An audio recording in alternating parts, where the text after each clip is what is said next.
Bismillahirrahmanirrahim. Assalamualaikum warahmatullahi wabarakatuh.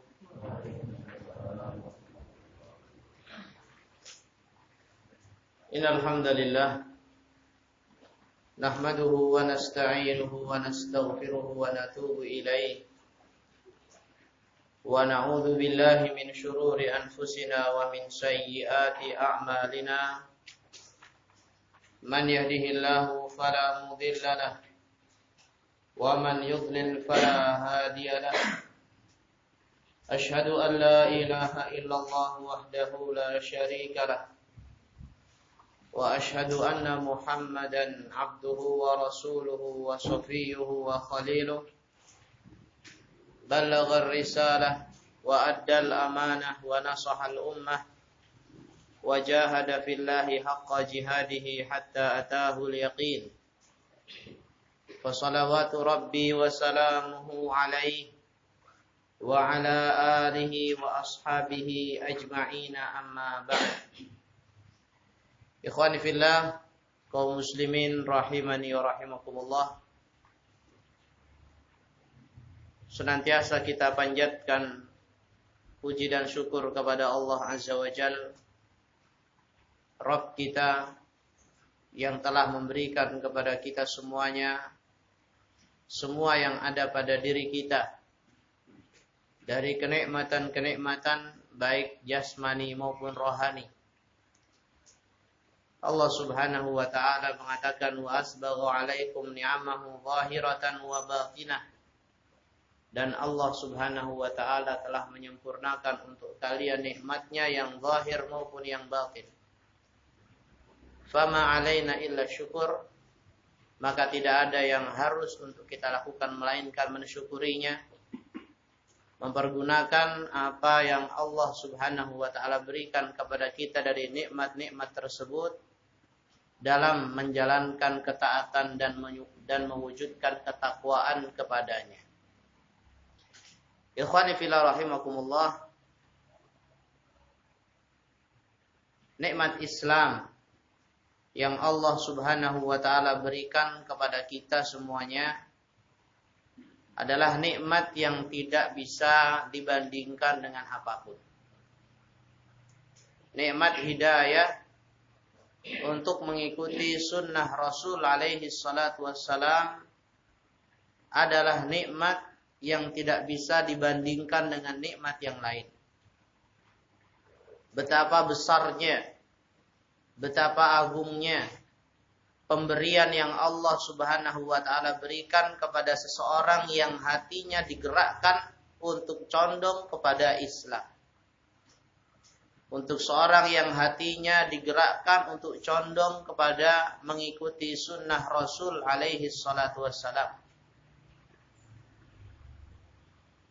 Nikmat ini adalah nikmat yang juga membutuhkan bentuk syukur dari kita semuanya. Bukan hanya kita bertahmid kepada Allah Subhanahu wa ta'ala atas nikmat sehat yang Dia berikan kepada kita. Bukan semata kita bertahmid kepada Allah atas nikmat keluarga yang Allah berikan kepada kita. Bukan hanya kita bertahmid kepada Allah Subhanahu wa ta'ala atas nikmat-nikmat yang kita bisa rasa, yang kita bisa lihat, yang kita bisa raba. Namun ada nikmat di sana yang membutuhkan syukur yang lebih besar, yang membutuhkan bentuk perwujudan syukur dan mewujudkannya dalam bentuk ketakwaan dari diri-diri kita semuanya, yaitu nikmat-nikmat batin. Yang tadi disebutkan di antaranya adalah nikmat tatkala seseorang dibimbing oleh Allah Subhanahu wa ta'ala untuk masuk ke dalam Islam dan dibimbing oleh Allah Subhanahu wa ta'ala untuk hatinya itu cinta kepada sunnah Rasul alaihi salatu wassalam. Menjaga dua nikmat ini adalah sebuah kemustian dan keharusan. Tidak boleh tidak.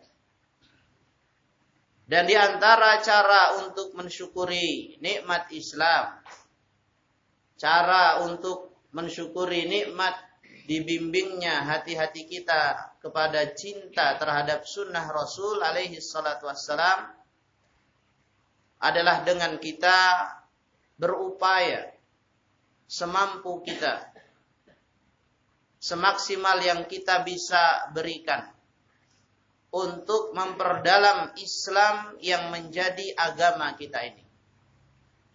Untuk memperdalam sunnah Nabi alaihi salatu wassalam yang hati-hati kita ini dibuat untuk cinta kepadanya. Itu dengan kita mempelajari ilmu Al-Quran, dengan kita mempelajari ilmu sunnah Nabi alaihi salatu wassalam, yang dengannya kita akan biiznillah semakin faham dan semakin faham, semakin mengerti dan semakin mengerti, semakin luas pemahaman kita terhadap Islam dan semakin luas pemahaman kita terhadap sunnah Rasul alaihi salatu wassalam.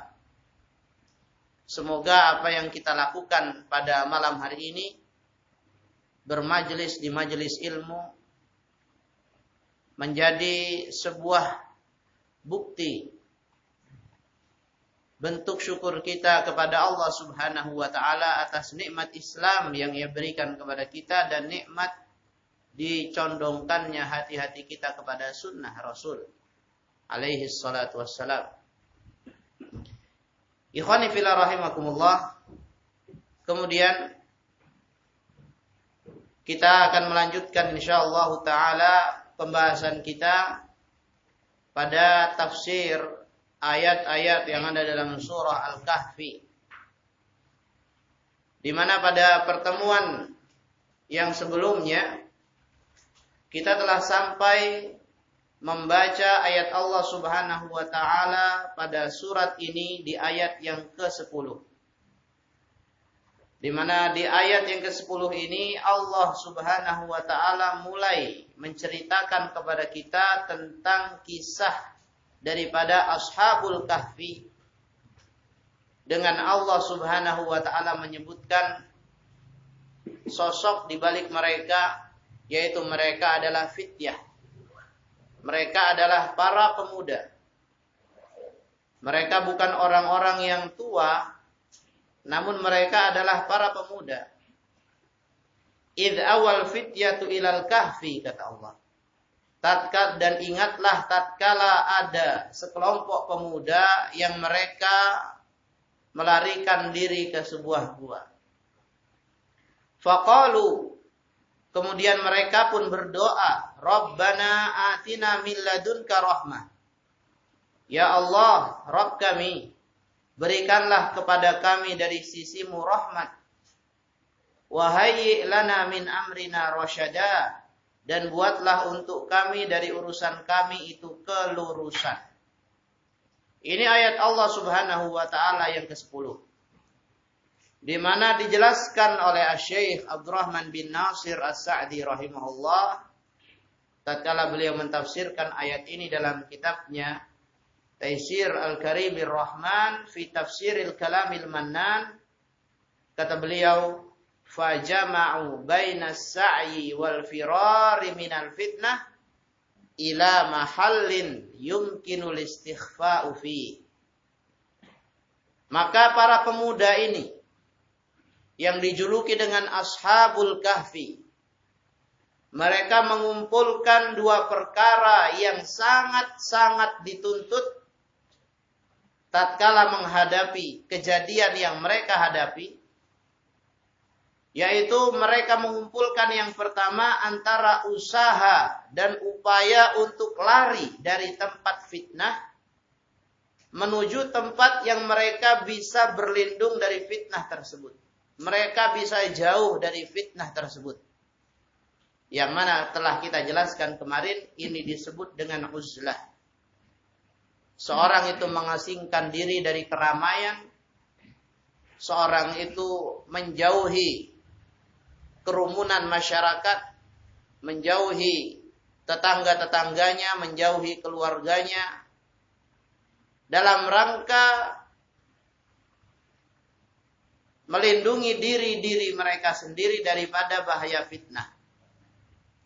tatkala mereka sudah tidak lagi mampu untuk melindungi diri-diri mereka dan mereka mengkhawatirkan keselamatan diri-diri mereka manakala masih berada di tempat fitnah tersebut terjadi,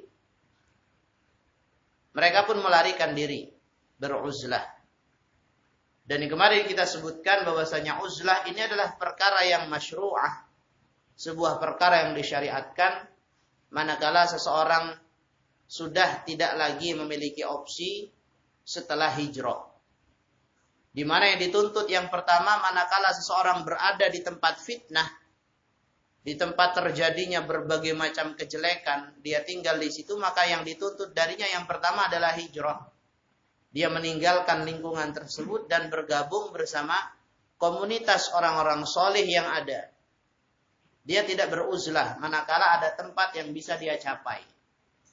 Manakala ada tempat yang bisa untuk dia menyelamatkan agamanya di sana. Bersama dengan komunitas kaum muslimin, bersama dengan komunitas orang-orang soleh yang terjauhkan dari fitnah yang ada di tempatnya itu. Namun manakala hijrah sudah tidak lagi memungkinkan, baik karena kondisi dirinya sendiri yang tidak mampu untuk melakukan hijrah di kala itu, atau mungkin karena sudah terlalu tidak adanya komunitas orang soleh sepengetahuan dia yang dia bisa bergabung ke mereka, maka di saat itu uzlah disyariatkan manakala seorang sangat-sangat mengkhawatirkan keselamatan dirinya dari fitnah. Dan inilah yang dilakukan oleh Ashabul Kahfi. Tatkala mereka mendapatkan berbagai macam gangguan dari kaumnya, ancaman-ancaman dari kaumnya untuk mereka Ashabul Kahfi meninggalkan tauhid kepada Allah Subhanahu wa taala dan kembali terjatuh dalam kesyirikan, mereka memandang mereka tidak mampu lagi untuk melindungi diri-diri mereka dan agama mereka kecuali dengan uzlah, dengan mengasingkan diri. Maka mereka pun melakukan hal itu dan mereka memilih gua sebagai tempat persembunyiannya, sebagai tempat uzlahnya. Itu perkara yang pertama yang mereka lakukan tatkala menghadapi apa yang mereka hadapi. Kemudian perkara yang kedua yang mereka lakukan, kata Syekh As-Sa'di, wa baina tadarru'ihim wa su'alihim lillahi taysira umurihim. Dan mereka pun bertadarru', mereka pun tunduk dan meminta kepada Allah Subhanahu wa taala untuk dimudahkan urusan-urusan mereka. Wa adami itikalihim, dan mereka tidak bergantung ala anfusihim wa alal khalqi, mereka tidak bergantung kepada diri-diri mereka sendiri dan kepada makhluk yang lain. Mereka tidak langsung lantas percaya diri akan selamat dari fitnah semata-mata dengan uzlah yang mereka lakukan, dengan mengasihkan diri yang mereka lakukan. Selain uzlah mereka lakukan, mereka juga masih memohon, meminta, berdoa kepada Allah Subhanahu wa taala agar urusan mereka dimudahkan. Agar apa yang mereka lakukan berhasil. Agar dengan upaya dan usaha yang mereka lakukan ini betul-betul Allah Subhanahu wa taala selamatkan melalui itu mereka daripada fitnah. Allah selamatkan mereka daripada fitnah. Ini tidak lantas percaya diri, saya sudah uzlah, ini tidak akan ketahuan. Saya sudah bersembunyi di bawah, saya tidak akan ketahuan. Meskipun kaumku akan mencari-cari kami, ya meskipun kaum kami akan mencari-cari kami tidak akan ketahuan lah. Mereka masih memohon kepada Allah Subhanahu wa taala supaya urusannya dimudahkan dan supaya memang tujuan yang mereka inginkan dari usaha mereka beruzlah itu berhasil. Nah, ini dua perkara penting. Melakukan usaha dan berdoa. Melakukan usaha dan berdoa. Inilah yang dilakukan oleh Ashabul Kahfi untuk mendapatkan sebuah perkara yang amat sangat menakjubkan dan di luar nalar. Dengan mereka melakukan dua hal ini, mereka betul-betul berusaha, mereka betul-betul berdoa, maka kata Syekh As-Sa'di, "Falidzalika istajaballahu du'aahum." Karena dua inilah Allah Subhanahu wa taala kabulkan doa-doa mereka. Wa qayyadha lahum ma lam yakun fi hisabihim, dan Allah berikan kepada mereka sebuah perkara yang tidak sama sekali terbenak di pikiran mereka. Allah Subhanahu wa taala buat pada diri-diri Ashabul Kahfi ada sebuah peristiwa yang mereka sendiri tidak menyangka itu. Jadi di luar nalarnya Ashabul Kahfi. Allah kabulkan doanya dan Allah buat sebuah kejadian yang menakjubkan. Allah buat sebuah kejadian yang di luar nalar, yang sama sekali tidak pernah terfikirkan oleh Ashabul Kahfi tatkala mereka berlindung di gua tersebut dan berdoa kepada Allah Subhanahu wa taala. Apa sesuatu yang ada di luar nalar tersebut yang tidak pernah disangka-sangka oleh Ashabul Kahfi akan Allah Subhanahu wa taala berikan kepada mereka? Di ayat yang ke-11 Allah Subhanahu wa taala menjelaskan, "Fadarabna 'ala adhanihim fil kahfi sinina adada." Fadarabna 'ala adhanihim, maka kami pun menutup telinga-telinga mereka di dalam gua tersebut sinina adada, bertahun-tahun lamanya. Kata para ulama, fadarabna 'ala adhanihim fil kahfi, kami menutup telinga-telinga mereka di dalam gua tersebut, maksudnya adalah anamnahum, kami buat mereka tertidur. Allah Subhanahu wa taala melindungi Ashabul Kahfi setelah mereka berusaha dan berdoa dengan Allah Subhanahu wa taala membuat mereka tertidur. Berapa lama? Sinina adada, bertahun-tahun lamanya, yang nanti akan disebutkan dalam ayat-ayat setelahnya. Sinina adada, bertahun-tahun lamanya, tahun yang menjadi waktu tidurnya Ashabul Kahfi secara pasti adalah wahya salatu mi'ati sanatin wa tis'u sinin. Allah buat Ashabul Kahfi ini tertidur selama 309 tahun. 309 tahun. Allah buat mereka tertidur. Apakah ini mungkin bagi Allah? Jawabannya sangat mungkin. Dan itu jauh di pikiran dan benaknya mereka Ashabul Kahfi. Ternyata Allah Subhanahu wa taala melindungi mereka dari kaumnya, dan Allah Subhanahu wa taala selamatkan mereka dari kaumnya beserta agama mereka, dengan Allah Subhanahu wa taala menidurkan mereka selama 309 tahun. Kenapa tidur yang dipilih? Kenapa Allah Subhanahu wa taala menyebutkan, kenapa Allah Subhanahu wa taala melindungi Ashabul Kahfi dengan tidur yang lamanya sedemikian tahun ini? Kata Syekh As-Sa'di rahimahullah, wa fi naumil madhkur hifdzun liqulubihim minal ittirabi wal khauf. Dan pada tidur yang disebutkan di atas, tidur yang panjang yang Allah Subhanahu wa taala berikan kepada Ashabul Kahfi, di dalamnya ada penjagaan terhadap hati-hati mereka dari kegundahan dan rasa takut. Ya. Dengan tidur Allah Subhanahu wa taala buat hati-hati mereka itu terjaga dari kegundahan dan rasa takut. Iya. Tatkala seorang tertidur, dia akan melupakan semua yang dia rasa. Makanya di antara nikmat sebuah nikmat yang sangat-sangat luar biasa yang diberikan kepada orang-orang yang berjihad itu adalah rasa kantuk. Jadi kalau orang berjihad itu ngantuk, ini luar biasa, itu berarti nikmat yang Allah Subhanahu wa taala berikan kepada dia. Apalagi sampai dia tertidur. Nah, karena dengan tidur itu dia terjaga. Dia sudah tidak khawatir lagi, dia sudah tidak takut lagi. Lain halnya tatkala dia terjaga, tatkala dia tidak tidur. Ya, tatkala dia berjihad, tatkala dia riba, contohnya menjaga perbatasan. Ya. Tatkala dia tidak tidur, dia masih akan dihantui rasa-rasa takut. Khawatir, kalau begini, kalau begitu, khawatir kalau begini, kalau begitu. Tapi manakala Allah Subhanahu wa taala tidurkan, Allah buat dia mengantuk dan Allah Subhanahu wa taala buat dia tidur, Allah Subhanahu wa taala menjaga dia dari rasa-rasa takut yang ada. Dan disinilah Kata Syekh Sa'di, hikmah atau di antara sekian banyak hikmah kenapa tidurlah yang Allah Subhanahu wa taala pilihkan untuk mereka Ashabul Kahfi. Wa hifdzun lahum min qaumihim, dan dengan tidur tersebut Allah Subhanahu wa taala menjaga mereka dari kaumnya mereka. Nah, ikhwani fillah rahimakumullah, sebagaimana nanti akan disebutkan, ada yang menemani Ashabul Kahfi dalam tidur mereka sehingga tatkala orang melihat mereka itu akan langsung takut. Nanti akan disebutkan dalam ayat-ayat setelahnya.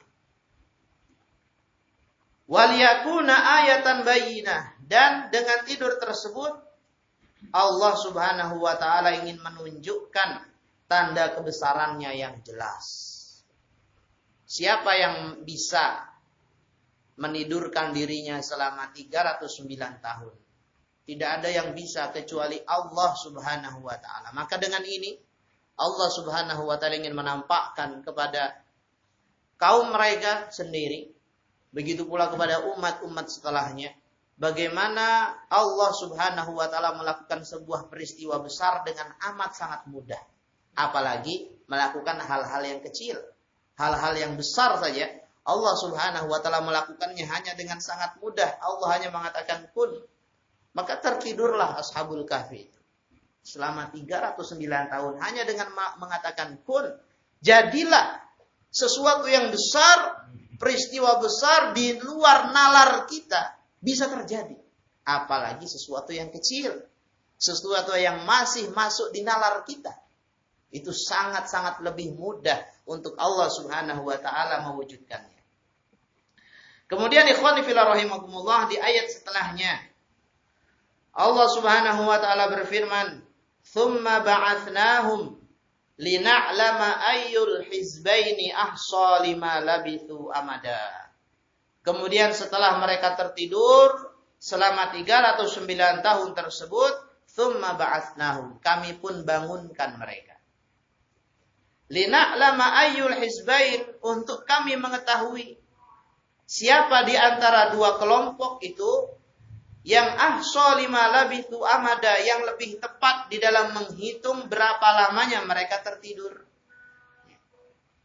Jadi dengan adanya Allah Subhanahu wa taala bangunkan Ashabul Kahfi dari tidur panjang mereka ini, di antara hikmah yang Allah Subhanahu wa taala sebutkan adalah untuk Allah Subhanahu wa taala melihat dari dua kelompok yang berseteru ini, Ashabul Kahfi dan kaumnya, siapa di antara mereka yang lebih tepat di dalam menghitung jumlah tahun di mana di jumlah tahun tersebut Ashabul Kahfi tertidur. Ini kan geger. Kaumnya ini juga geger. Yang mengejar Ashabul Kahfi tatkala mereka tidak mendapati di mana para pemuda ini lari. Di mana mereka. Nah, hilangnya Ashabul Kahfi ini terus diturun-temurunkan secara kabar. Dan terus dihitung oleh mereka, kaumnya. Begitu pula Ashabul Kahfi tatkala mereka terbangun, nanti akan disebutkan di ayat-ayat setelahnya. Para Ashabul Kahfi ini tatkala bangun mereka saling bertanya, kita sudah di sini berapa lama? Jadi untuk mereka Allah Subhanahu wa taala lihat siapa yang paling tepat menghitung jumlah tahun tertidurnya Ashabul Kahfi. Baik. Ikhwani fillah rahimani wa rahimakumullah, kata Syekh Abdurrahman bin Nasir As-Sa'di rahimahullahu taala, wa fil ilmi bimiqdari lubthihim, dan tatkala kita mengetahui berapa lama Ashabul Kahfi ini tertidur, berapa tahun mereka tertidur, dalam hal ini ada dhabtun lil hisab, ada sebuah penekanan terhadap masalah hitungan. Kemudian wa ma'rifatun likamali qudratillah, dan kita akan mengetahui betapa sempurnanya kemampuannya Allah Subhanahu wa taala, wa hikmatih, dan betapa sempurnanya hikmahnya Allah Subhanahu wa taala dan rahmatnya. Jadi kita akan tahu, kita sebagai orang-orang yang hidup setelah mereka Ashabul Kahfi, dengan diceritakan seperti ini kita akan lebih bertambah imannya bahwasanya Allah Subhanahu wa taala zat yang kita sembah maha mampu untuk melakukan semuanya. Bahkan hal-hal yang mungkin di pandangan kita mustahil, Allah Subhanahu wa taala bisa melakukannya. Allah bisa menidurkan Ashabul Kahfi ini. Selama 309 tahunan Allah bisa melakukan di dunia ini semua yang Ia kehendaki. Yang di luar nalar kita. Sehingga dengan adanya kita mengetahui jumlah tahun yang Ashabul Kahfi tertidur di sana, kita akan mengenali betapa sempurnanya kudrahnya Allah, kemampuannya Allah, hikmahnya Allah, dan rahmatnya Allah. Falau istamarru ala naumihim, seandainya Ashabul Kahfi ini dibuat terus tertidur, tidak dibangunkan, dibuat terus tertidur, lam yahsul alittila ala syai'in min dzalika min qissatihim, maka tidak akan terjadi yang namanya kita dapat menelaah kisah yang Allah Subhanahu wa taala kisahkan tentang mereka. Kalau mereka tidak dibangunkan. Kalau mereka tidak dibangunkan, maka kita tidak bisa menyimak dan menelaah sedikit pun dari kisah mereka. Makanya Allah Subhanahu wa taala bangunkan mereka Ashabul Kahfi dari tidurnya dengan hikmah-hikmah yang ada untuk mereka dan untuk kita semuanya. Hikmah untuk Ashabul Kahfi, manfaat untuk Ashabul Kahfi, dan manfaat buat kita orang-orang yang hidup setelahnya. Untuk kita mengambil pelajaran bagaimana Allah Subhanahu wa taala itu maha qadir. Allah maha mampu. Allah Subhanahu wa taala dapat melakukan semua perkara yang mungkin di pandangan kita itu adalah sesuatu yang mustahil, namun tidak ada yang mustahil bagi Allah Subhanahu wa taala. Ikhwani fillah rahimakumullah. Kemudian di ayat setelahnya Allah Subhanahu wa taala berfirman,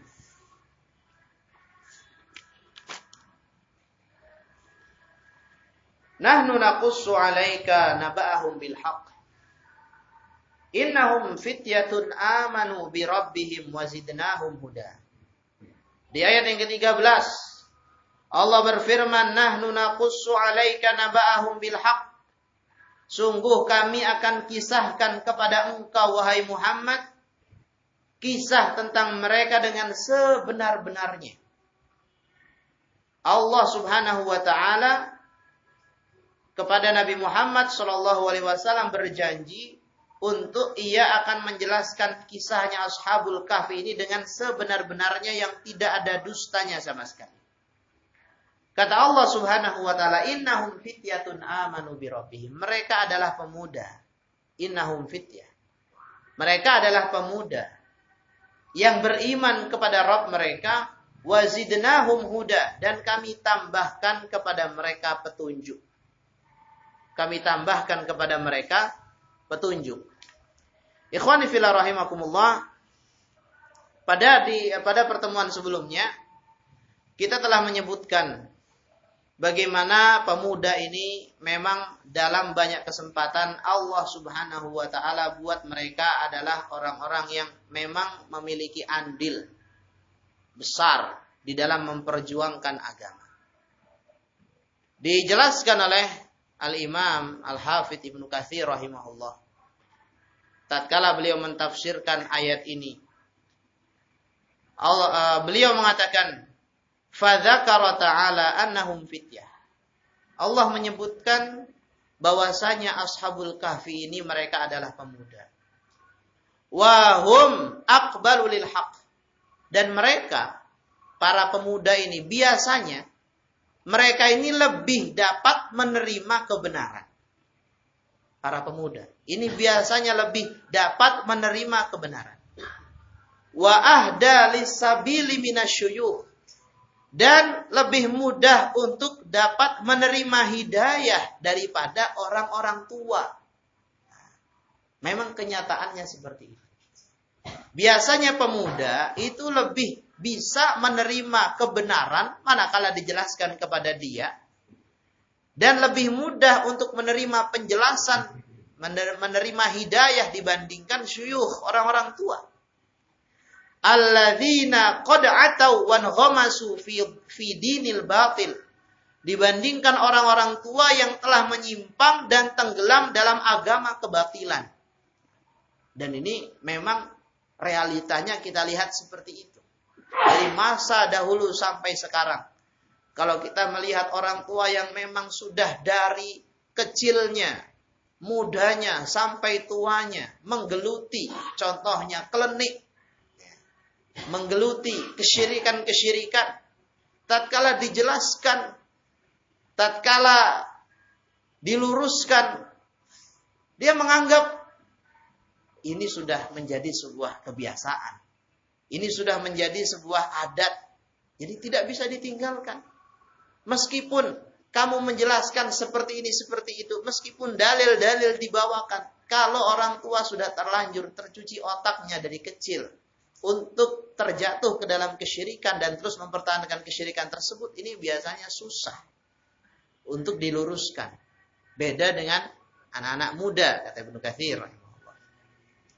Qala walihadza kana aktsarul mustajibina lillahi wa lirasulihi syababan. Oleh karena ini kata Ibnu Katsir, kebanyakan orang-orang yang menerima ajakan Allah dan Rasulnya itu adalah para pemuda. Ya, para pemuda. Kebanyakan orang-orang yang menerima hidayah, kebanyakan orang-orang yang dapat menyerap penjelasan itu, kebanyakan dari mereka adalah pemuda. Begitu pula yang mengikuti Rasul kita Muhammad sallallahu alaihi wasallam, kebanyakan mereka adalah para pemuda. Wa ammal masyayikhu min Quraisy, adapun orang-orang tua dari Quraisy, fa'amatuhum baqu ala dinihim. Kebanyakan mereka tetap berada di atas agamanya mereka. Ini kebanyakan orang-orang tua dari Quraisy yang Rasul alaihi salatu wasalam awal berdakwah adalah kepada mereka yang sudah terlanjur tua di atas kesyirikan, ini kebanyakannya tidak menerima dakwahnya Rasul alaihi salatu wasalam. Ikhwani fillah rahimakumullah ini. Walam yuslim minhum illal qalil, dan kebanyakan orang-orang tua dari Quraisy itu mereka tidak masuk Islam kecuali sedikit. Kecuali sedikit. Dominannya kebanyakannya adalah orang-orang muda. Yang kemarin muda itu tidak harus 20 tahunan ya. Tapi yang namanya syabab muda disebutkan oleh ahli bahasa adalah 40 tahun ke bawah. Itu masih kategorinya syabab. Masih kategorinya adalah pemuda. Abu Bakar As-Siddiq masuk Islam di usia 30 tahunan. Umar bin Khattab masuk Islam di usia 20 tahunan. Dan sahabat-sahabat yang lain banyak. Yang mereka memang menjadi orang-orang yang sangat membela Rasul alaihi salatu wasallam dalam keadaan mereka itu masih muda. Makanya dibodoh-bodohkan mereka itu. Sama orang-orang tuanya itu dianggap sebagai orang yang gila, dianggap sebagai orang yang macam-macam, dituduh dengan macam-macam oleh orang-orang tua yang kafir dari kalangan Quraisy. Ikhwani fillah rahimani wa rahimakumullah. Begitu pula Ashabul Kahfi. Allah Subhanahu wa taala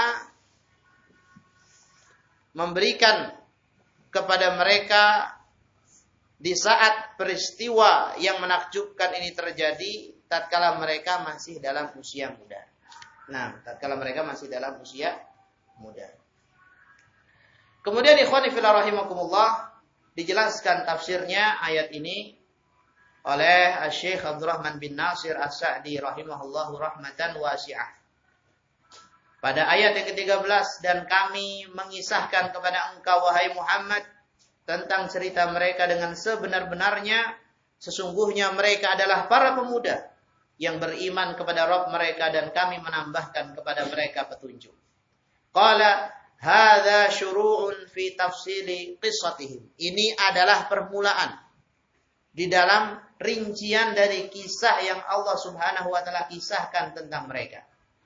Wa anna Allah yaqussuha ala nabiyhi bil haqqi wasidqi. Dan Allah Subhanahu wa taala mengkisahkan kisah ini kepada nabinya dengan kebenaran dan kejujuran. Alladzi ma fihi syakkun, yang di dalamnya tidak ada satu keraguan-raguan pun, wala syubhatun biwajhin minal wujuh, dan tidak ada kesamaran dari satu sisi dari sisi-sisi yang ada. Jadi betul-betul Allah Subhanahu wa taala kisahkan tentang mereka ini dengan sebenar-benarnya apa adanya terjadi.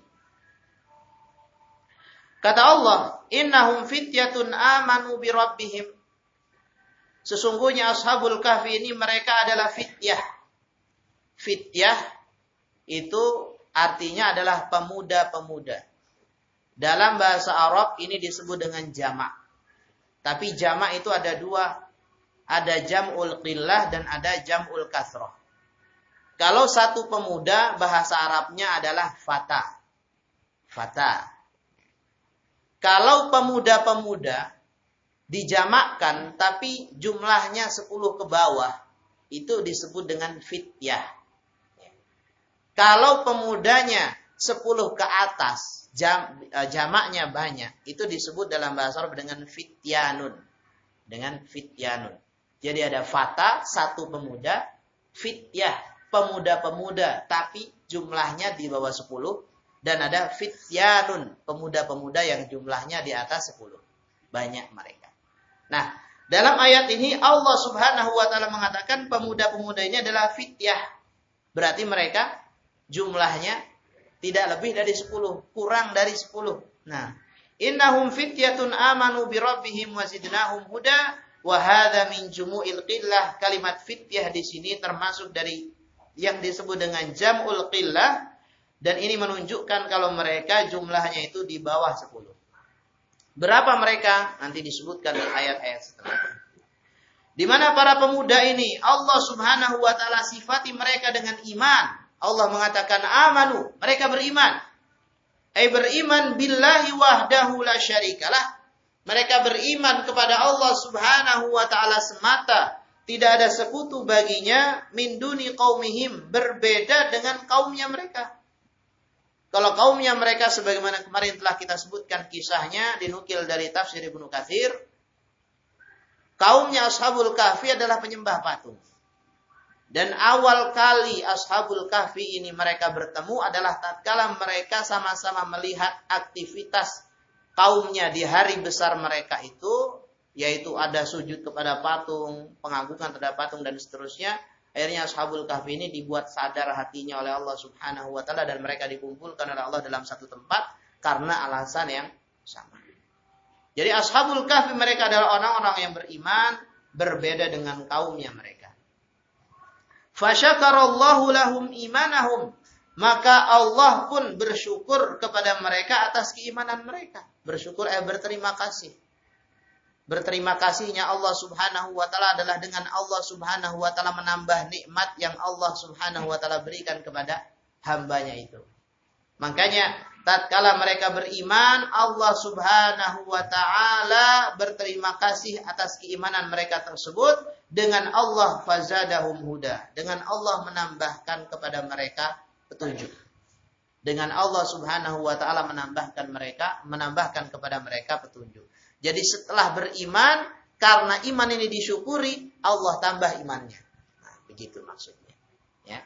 Karena Ashabul Kahfi ini mereka orang-orang yang menerima al-haq. Mereka menerima kebenaran. Karena mereka menerima kebenaran dan bersyukur atas nikmat tersebut, maka Allah buat mereka semakin dapat menerima kebenaran. Nah, dan ini adalah misdaq firman Allah Subhanahu wa taala, yakni sebuah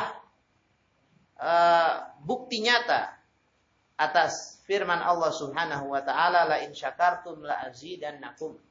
Seandainya kalian bersyukur, niscaya pasti akan aku tambahkan untuk kalian nikmatku. Dan Ashabul Kahfi mereka bersyukur atas keimanan mereka. Mereka bersyukur atas hidayah yang Allah Subhanahu wa taala berikan kepada mereka. Fazadahum huda. Maka Allah Subhanahu wa taala menambahkan kepada mereka petunjuk. Allah Subhanahu wa taala buat mereka semakin paham. Qala ay bisababi aslih tidaihim ilal iman zadahumullahu minal huda. Disebabkan karena mereka mau menerima keimanan, disebabkan karena mereka dibimbing kepada keimanan dan mereka mau dan bersyukur atasnya, maka Allah Subhanahu wa taala menambahkan kepada mereka petunjuk. Alladzi huwal ilmun nafi' wal amalus shalih, di mana petunjuk itu adalah ilmu yang bermanfaat dan amal yang soleh. Ya, jadi zadahum huda, Allah tambahkan kepada mereka petunjuk, Allah tambahkan kepada mereka ilmu yang bermanfaat, dan Allah Subhanahu wa taala tambahkan kepada mereka amal soleh. Dan di sini kita bisa mengambil faedah besar, bahwasanya iman yang Allah Subhanahu wa taala berikan kepada kita, sebagaimana telah kita sampaikan di mukadimah tadi di awal, iman yang Allah berikan kepada kita, Islam yang Allah berikan kepada kita, ini membutuhkan bentuk syukur. Membutuhkan bentuk syukur. Dengan kita senantiasa mengingat bahwasanya Allah itu mengistimewakan kita dengan iman. Allah mengistimewakan kita dengan Islam. Allah buat kita itu berbeda dengan orang-orang yang lain yang tidak mau masuk ke dalam Islam. Allah sayang kepada kita. Allah merahmati kita. Allah ingin menyelamatkan kita dengan Islam dan iman ini. Maka syukuri itu. Bagaimana tidak? Bagaimana kita tidak memandang kalau Allah Subhanahu wa taala sayang kepada kita, Allah mengistimewakan kita dengan Islam dan iman, sedangkan orang-orang yang jatuh ke dalam kesyirikan dan mereka meninggal di atas kesyirikan tersebut, Allah Subhanahu wa taala akan siksa mereka dengan azabnya yang amat sangat keras. Innallaha la yaghfiru an yushraka bih wa yaghfiru ma duna dzalika liman yasha'. Sesungguhnya Allah tidak akan mengampuni dosa syirik dan Allah akan mengampuni dosa-dosa di bawahnya bagi orang yang Dia kehendaki. Walhamdulillah, iman tatkala menyelimuti hati kita, Islam tatkala menjadi agama kita, kesyirikan itu menjadi dosa yang paling pertama besarnya yang harus kita jauhi. Allah Subhanahu wa taala tidak ridha untuk disekutukan. Dan dengan Islam dan iman kita bisa memandang, walhamdulillah, kalau kesyirikan itu adalah sesuatu yang tidak boleh. Bisa dibayangkan orang yang tidak masuk ke dalam Islam, orang yang tidak Allah berikan hidayah iman, orang yang tidak Allah istimewakan dengan keduanya ini, Islam dan iman, bagaimana mereka memandang kesyirikan. Kesyirikan di mata mereka kecil. Mereka menganggapnya sebagai sebuah hal yang biasa. Mereka menganggapnya sebagai sebuah adat istiadat. Mereka menganggapnya sebagai perkara yang lumrah untuk dilakukan. Menyembelih kepada patung, menyembelih kepada jin, menyembelih kepada penunggu-penunggu pohon, penunggu-penunggu gunung, penunggu lautan katanya. Adalah perkara yang lumrah. Na'udzubillah. Tidak terbimbingnya mereka dengan Islam, tidak terbimbingnya mereka dengan iman, Allah Subhanahu wa taala sesatkan mereka dan Allah buat dosa yang paling besar yang kalau dibawa mati tidak akan diampuni, dianggap oleh mereka kecil. Dianggap oleh mereka biasa. Wa na'udzubillah. Sehingga iman yang ada pada diri kita itu adalah sesuatu yang dengannya Allah mengistimewakan kita. Maka bersyukurlah kita semuanya. Dengan kita terus berusaha untuk memahami seluk-beluk syariat Islam. Di antaranya dengan kita mempelajari macam-macam syirik contohnya tadi. Karena kesyirikan adalah dosa yang paling besar. Tatkala kita beriman kepada Allah, kita akan memandang kesyirikan adalah dosa yang paling besar. Kita akan mempelajari tentunya macam-macam syirik itu apa yang harus kita jauhi dan seterusnya. Agar kita tidak termasuk daripada mereka. Agar kita tidak termasuk daripada al-musyrikin yang mereka terjatuh ke dalam kesyirikan wa'iyadzubillah. Dan lihat Ashabul Kahfi. Tatkala mereka beriman dan mereka bersyukur atas keimanan yang Allah Subhanahu wa taala berikan kepada mereka, zadahumullahu minal huda. Allah tambahkan mereka petunjuk. Setelah mereka beriman, Allah berikan kepada mereka ilmu yang bermanfaat dan Allah akan berikan kepada mereka amalan yang soleh. Dan ini ikhwani fillah rahimakumullah, sebagaimana disebutkan oleh Al-Imam Ibnu Qayyim yang maknanya kebaikan itu akan melahirkan kebaikan setelahnya. Ya. Jadi kalau orang melakukan kebaikan, bersyukur atas kebaikan yang ia lakukan itu, akan lahir kebaikan-kebaikan yang lain. akan lahir amalan-amalan soleh yang lain. Namun sebaliknya, kejelekan itu akan melahirkan kejelekan yang lainnya. Kalau seseorang melakukan kejelekan dan dia meremehkannya, fana'udzubillah, kejelekan yang dia lakukan itu akan berkembang menuju ke kejelekan yang selanjutnya lagi. Ayyuhal mu'minun rahimani wa rahimakumullah. Ilmu yang bermanfaat dan amalan saleh adalah sesuatu yang dengannya Allah Subhanahu wa taala menambahkan kepada Ashabul Kahfi sebagai hidayah kepada mereka. Kemudian setelahnya ikhwani fillah rahimakumullah, Allah berfirman di ayat yang ke-14. Wa rabatna ala qulubihim id qamu faqalu rabbuna rabbus samawati wal ard lan nad'u min dunihi ilaha laqad qulna idzan syatata. Wa rabatna ala qulubihim, dan kami kuatkan, kami kokohkan hati-hati mereka. Idh qamu, tatkala mereka berdiri. Tatkala mereka berdiri, maksudnya di kisah yang saya sampaikan di pertemuan sebelumnya, tatkala Ashabul Kahfi ini mereka ketahuan beriman kepada Allah, ketahuan berbeda dari kaumnya, Allah memanggil raja memanggil mereka. Ya, raja memanggil mereka dan bertanya apa yang gerangan mereka lakukan sehingga mereka berbeda dengan kaumnya, tidak mau menyembah patung dan seterusnya. Kemudian mereka menjadikan ini sebagai momen dakwah. Mereka pun mengatakan dengan berani, mereka pun mengatakan dengan kokoh, faqalu, mereka pun berkata, kata Allah, Rabbuna, Rabb kami, sesembahan kami adalah Rabbus samawati wal ard, Rabbnya langit-langit dan bumi. Lan nad'u min dunihi ilaha, kami tidak akan beribadah kepada Tuhan selainnya. Kami tidak akan berdoa kepada sesembahan selain Allah Subhanahu wa taala. Laqad qulna idzan syatata, dan kalau kami beribadah kepada selain Allah, berarti kami melakukan sesuatu yang menyimpang. Inilah ucapan yang diucapkan oleh Ashabul Kahfi tatkala mereka dipanggil oleh raja. Wa rabatna ala qulubihim, dan Allah berfirman, kami kuatkan hati-hati mereka. Dijelaskan oleh Syekh As-Sa'di rahimahullah, maksudnya wa rabatna ala qulubihim ay sabbarnahum wa thabbatnahum. Kami buat mereka sabar dan kami buat mereka kokoh. Wa ja'alna qulubahum mutmainnatan fi tilkal halatil muz'ijah, dan kami jadikan hati-hati mereka tetap tenang dalam keadaan yang sangat-sangat mengganggu tersebut. Dalam keadaan yang sangat-sangat tidak nyaman tersebut. Dipanggil oleh raja, ditanya siapa Rabbnya mereka, kenapa mereka berbeda dengan kaumnya.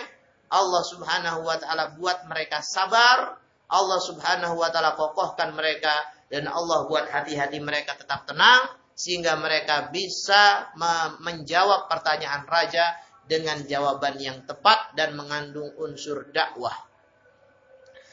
Qala wa hadza min lutfihi ta'ala bihim wa birrih, dan ini termasuk kelembutannya Allah kepada mereka dan kebaikan yang Allah Subhanahu wa taala berikan kepada mereka, yaitu an waffaqahum lil imani wal huda.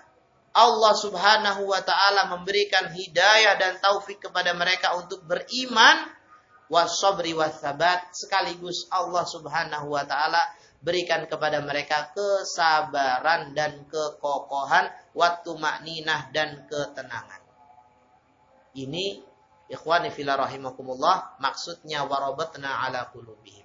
Dan kita bisa mengambil faedah dari ayat, dari kalimat ini dan tafsir yang disebutkan oleh Syekh Abdurrahman bin Nasir As-Sa'di rahimahullah, bahwasanya keistiqomahan, kekokohan yang ada pada hati-hati kita untuk mempertahankan keimanan kita adalah sebuah nikmat yang Allah Subhanahu wa taala berikan kepada kita, dan kita juga harus mensyukurinya.